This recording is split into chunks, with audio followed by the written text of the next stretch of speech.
Letika sorti sikoyo toasko na nzela tokende tokutana tokomaka bakote wana totikela papa Flair. Ouais, tozoleka sikoyo tozoleka na maréchal toza ensemble toujours dans les bons bana mokonzi ya motema mabe bambote ebele donc amoni kaka joyeux anniversaire à toi Titina Al Campone. Allez, l'effort mon vieux. Ouais. Joyeux anniversaire. Joyeux anniversaire. Joyeux anniversaire Titina Al Campone. Joyeux anniversaire. Joyeux anniversaire. Kankad. Talarayo. Simba. Mutunangai. Umela chuchukaka. Ouais. Wana skoyo qui a mettre ya arcapella sikoyo. Ndenge ya ouais, c'est bon.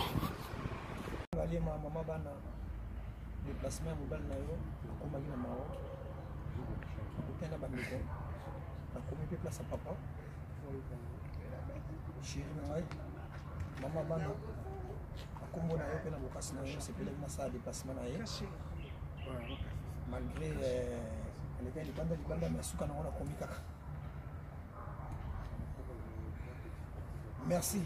On a ensemble battu la kibi na komi pe na ozonga malamu.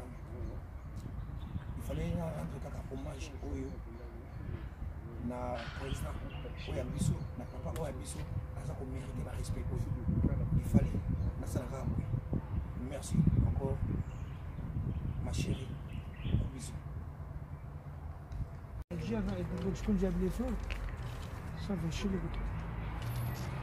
Voilà maréchal a signé. Il a signé un livre à Moutounio Serra Otiga Mukanda et pas ya président tant maman yaka chaque vendredi à Mona Nenge Bayaka ko rendre hommage et pas à notre président Mobutu. Ouais. Otiga ba coordonner ba numéro.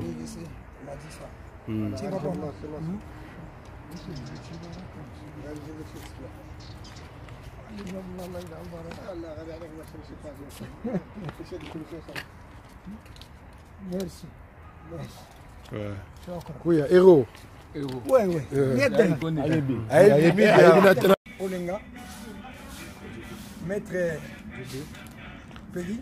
Djobé. Maître Djobé. Et Boda. Vraiment.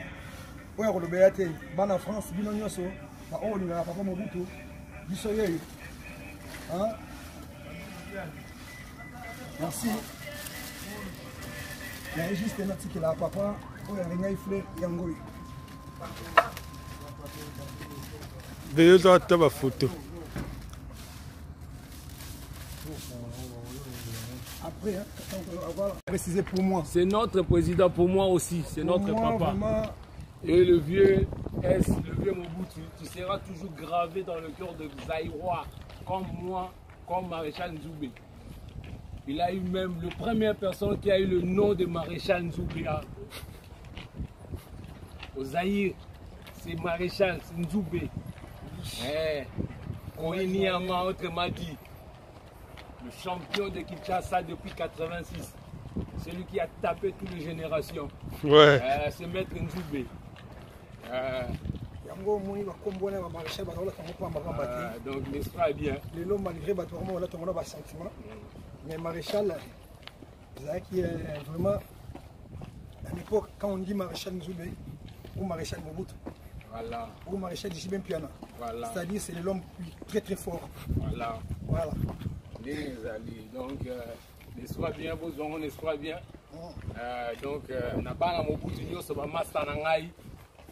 Dongo Yemo Mobutu. Allez Dongo Mobutu. Là oui, je suis arrivé. Manouze Manga Mobutu. Je suis arrivé là où notre corps de papa Mobutu. Ok.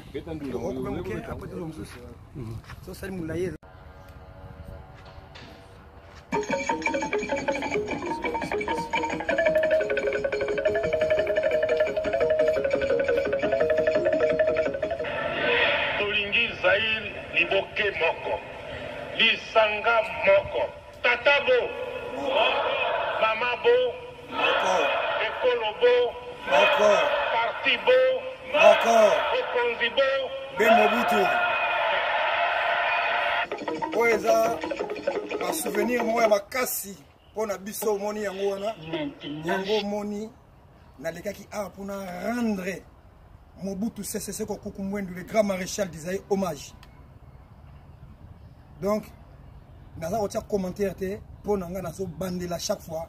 Azala qui est le meilleur père, Azala les meilleurs. Il y a moi mérité un déplacement dans la France, dans la fleur. Bana membre comme Lolo Mobutu, notre Ndoï il est là, numéro 1, Mireille de Jésus. Nati Lova, Jordan Koussa, Titina, joyeux anniversaire. Jina Wajina, Bino Nyoso Boda Bodax, sans oublier mon ami personnel, Maskoulou Olenga. Bino Nyoso Norotanga Bakombo na Bino Awate. Vraiment, Mobutu a mérité cette fleur-là. Merci papa na Oyo Tike la Biso Congolais, malgré Bison de Toza Bozo Bamingi. Mais, nous avons coupé sa Biso Makasi Pe Maëri. Merci. La combo ya moi na yo maréchal Nzoubé. Quand on dit maréchal Nzoubé, maréchal Jibem Piana, parce qu'on était votre idole. Vraiment, merci beaucoup. Donc, na moni lo mususu ko rendre été parce que l'air bakunda kayenga na zala raté. Donc yango na ko rendre papa na ngamo président. Hommage. La combo ya bana nyoso ya peuple zaïrois.